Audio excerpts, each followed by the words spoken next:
Wizara ya usalama, ardhi na misitu kwa kukosa kutimiza agizo la mahakama la kuezeka ua katika msitu wa Mau ili kubainisha mpaka wa msitu huo na makazi ya watu wanaopakana na msitu huo.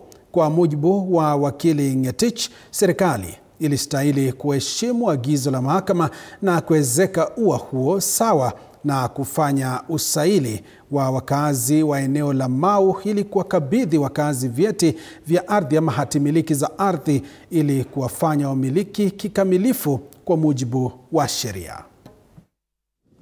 Na kwa uamuzi wake, Jaji Mtungi aliweza kuamrisha wale watu ambao hawakuwa na vyeti walikuwa wapigwe msasa na Wizara ya Usalama ya Ndani pamoja na Wizara ya Mashamba, na baada ya kupigwa msasa wale ambao walistahili kupewa vyeti vya umilikaji wa mashamba walikuwa wapewe mashamba yao ndani ya miezi 12, na hiyo miezi 12 itakuwa inakamilika baada ya siku ya kesho, yani kesho kutwa.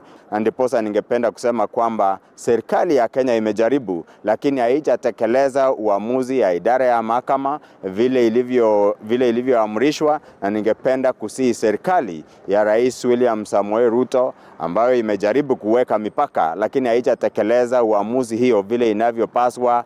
Pili, hata ingawa mipaka ilitengenezwa, hata ingawa beacons iliwekwa, yule waziri wa mashamba pamoja na principal secretary wa mashamba hawajapatia petitioners ile ripoti ya survey vile ilifanywa.